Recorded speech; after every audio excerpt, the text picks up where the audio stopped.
Astronauts land on Mars hoping to colonize it, but find that this isn't the first time Mars has had people on it. A party is being thrown for astronauts who will be departing on a mission to Mars the next day. There is Nicholas the bad boy who is trying to get laid one last time before leaving. Woody and Blake, the only married couple going on the mission together. Sergei and Renee, the foreign astronauts. And Phil and Luke. They will be going in 2 teams. Luke is waiting on another astronaut named Jim to come to the party. His wife tells him to go talk to his son Bobby before leaving. Luke talks to Bobby, who says that he will miss Luke, and asks who will read to him while Luke is gone. Luke says that he will be reading the same book in space every night that Bobby will read, and in a way they will read the book together. Jim arrives and joins the party, and everyone is happy to see him. After the party, Jim, Woody, and Luke are having a good time when Jim mentions a woman named Maggie, and everyone becomes really sad. A conversation between Jim that Maggie was Jim's wife, and also an astronaut. Jim and Maggie dreamt of going to Mars and spent all their lives working towards it. However, when the time came, Maggie fell ill, and Jim withdrew from the Mars program to take care of her. Maggie eventually passed away. Luke says that Jim and Maggie deserve to go to Mars more than anyone, and he is upset that they won't get to. Jim says it's okay, but when Luke leaves, it's clear that he is upset as well. 13 months later, the team of Luke, Renee, Sergei, and Nick has reached Mars. One of their rovers has spotted an unusual mountain, and upon analysis, they notice that the mountain has a shiny top. They assume that it's ice, and underneath the mountain could be a whole water reserve. They send the message to World Space Station, where Woody, Terry, Phil, and Jim are present. They let the station know that they will be heading out to explore the unusual mountain. As Luke and the crew reach the mountain, they hear a strange signal in their headsets. They use a radio wave radar to study the mountain, and the readings say that the mountain is metal underneath the dust, not ice. Luke says there must be a mistake, and tells them to move the radar closer and use more power to get an accurate reading. An intense energy pulse comes out of the mountain, and all their instruments stop working. Then, a tornado starts forming that sucks everything in. The tornado moves like a sentient being. It sucks in and kills Sergei, Renee, and Nick. But Luke survives. After the tornado settles, a giant metal face is revealed where the mountain was.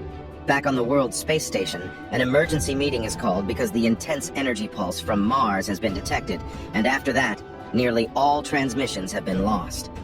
A video transmission is received that barely works, but shows a very injured Luke conveying that everyone on his team is dead, and something attacked them. Woody tries to convince the captain of the World Space Station to send a rescue mission for Luke, but the captain says that Luke might already be dead, and they have no way of knowing if going to Mars is safe, because all the transmissions have stopped. Phil says they can get information transmitted from one of the Saturn probes flying close to Mars and plan their mission accordingly, and the captain agrees. Woody tells the captain that the mission will only work if Jim flies the ship because he has spent the most time training to go to Mars, and him and Maggie were the ones who designed all the Mars mission plans. Captain is reluctant at first, but eventually agrees. Several months later, the crew of Jim, Woody, Terry, and Phil is making DNA out of candies, and Jim arrives and eats his candy. Woody tells Jim that the Saturn probe will be flying close to Mars in a few hours, giving them the information they need to land. The Saturn probe shows images of 3 graves near the base camp of the previous team. Phil thinks this means that Luke is alive, but Terry says it just means there was no one left to bury him. They look at the site where the energy pulse came from, and it is still emitting the same pulse. They think it's a problem with the probe. As they are preparing to enter Mars, micrometeoroids start hitting their ship and create holes where the air starts leaking from. Woody seals up the holes from the inside and the outside with the help of the team, but they are not aware that the meteoroids have also damaged their fuel tanks. As they begin their launch into Mars's atmosphere, fuel leaks out, and when they fire the engine, there is an explosion destroying their ship. They have no choice but to get out into space in just their suits, tethered to each other. They aim for a refueling module in orbit around Mars from the previous missions.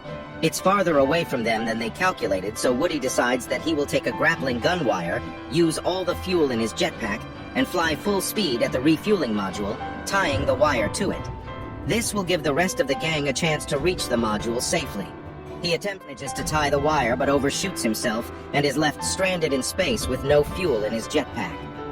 Terry is devastated and says they have to rescue Woody, But Jim and Woody both know it's impossible because none of them have enough fuel in their jetpacks.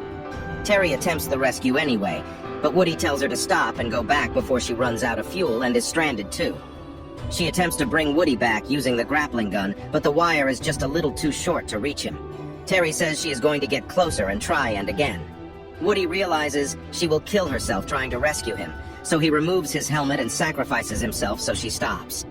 Jim, Terry, and Phil manage to land the refueling module on Mars.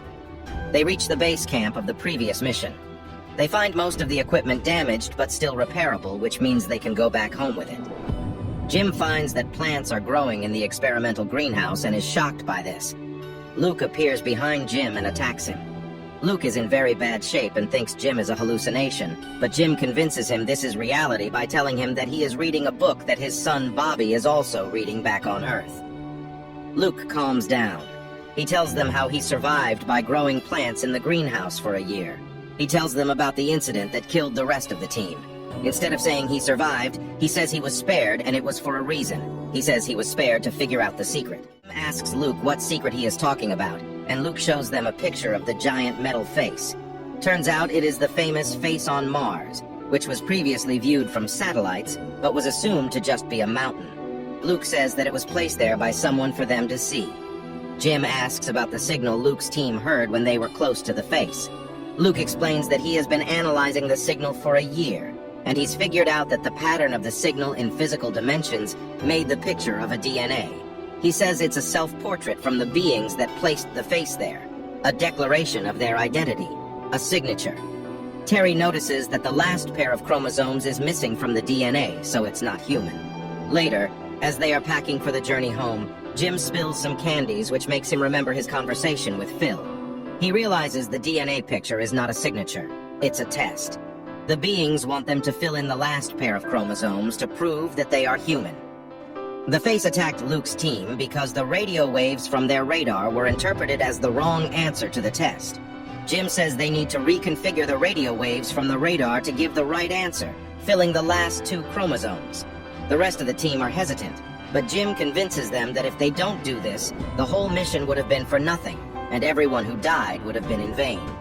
To be safe, they send the radar to the face via a rover.